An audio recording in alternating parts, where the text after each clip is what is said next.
In the remote outskirts of a sleepy New England town stands Blackwood Manor, a once grand estate now swallowed by time and neglect. Tales of ghostly apparitions and eerie happenings have surrounded the mansion for generations, making it a hotspot for thrill-seekers and paranormal investigators alike.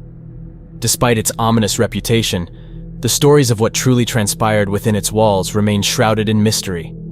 The house was built in 1890 by Jonathan Blackwood, a wealthy industrialist known for his ruthless business practices.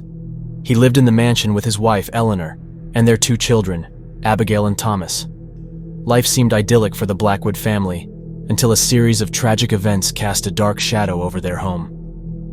In 1905, Eleanor was found dead at the bottom of the grand staircase, her neck broken. Her death was ruled an accident, but whispers of foul play began to circulate. Jonathan, a man already feared and despised by many, withdrew into the mansion, rarely seen by anyone outside his immediate family and servants. A year later, tragedy struck again when Abigail, the Blackwoods' beloved daughter, disappeared without a trace. Despite extensive searches and investigations, she was never found. The local community speculated about her fate, some believing she had run away, others convinced she had met a more sinister end within the walls of the manor.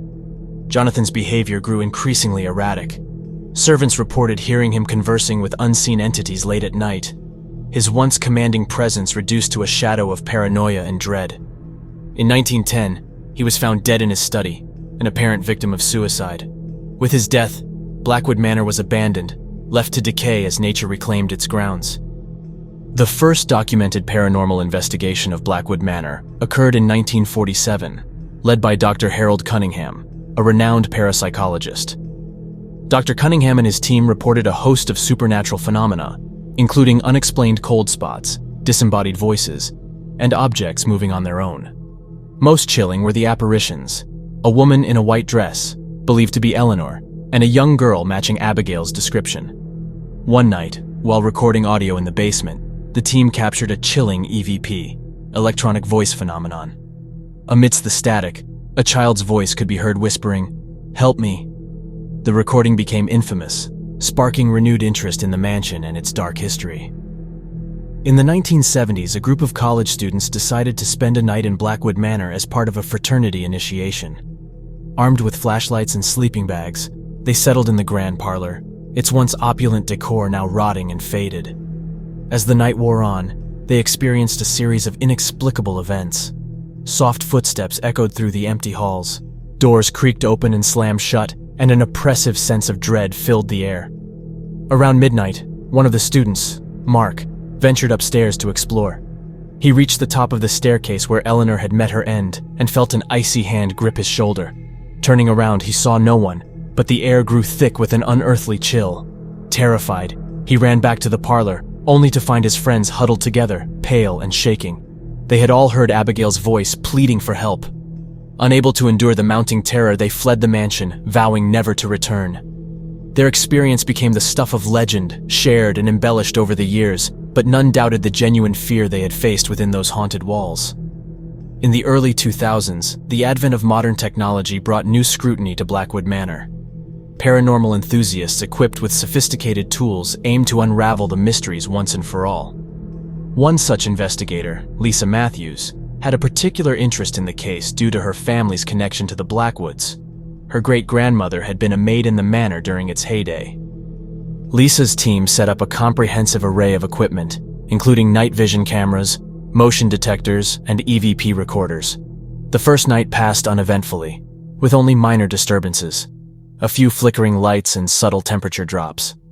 On the second night, however, they captured something extraordinary.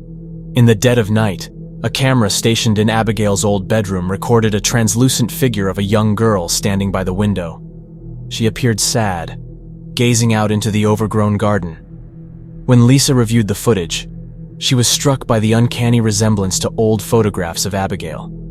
Determined to make contact, Lisa conducted a séance in the parlor on the third night.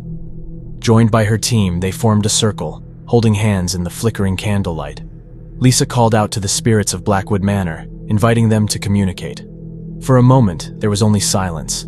Then the temperature plummeted, and the candles flickered violently. A soft, mournful voice broke the silence. "Why won't anyone help me?" The voice was unmistakably that of a child.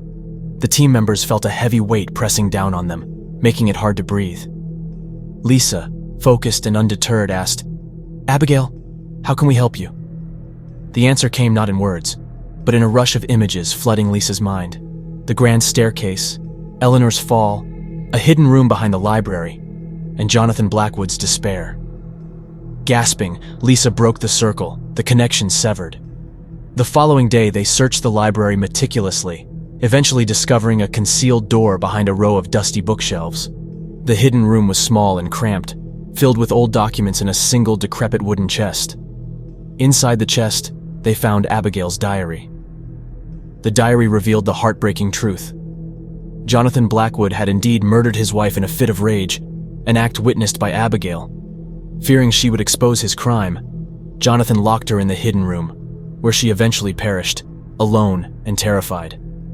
Jonathan's subsequent descent into madness and eventual suicide were driven by guilt and the relentless haunting of his daughter's spirit. Lisa and her team, armed with this new knowledge, performed a ritual to release Abigail's tormented soul. They buried the diary and performed a simple but heartfelt ceremony, asking for forgiveness and peace for the restless spirits. As they concluded the ritual, a sense of profound calm settled over the manor, the oppressive atmosphere lifting for the first time in over a century.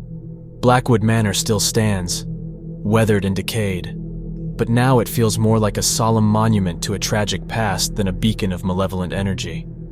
The stories of its haunting have not entirely ceased, but they speak more of echoes of sorrow than of active malice. Visitors claim to feel an eerie stillness, as if the house itself is finally at rest, the spirits within no longer trapped by their tragic history, but free to find peace at last.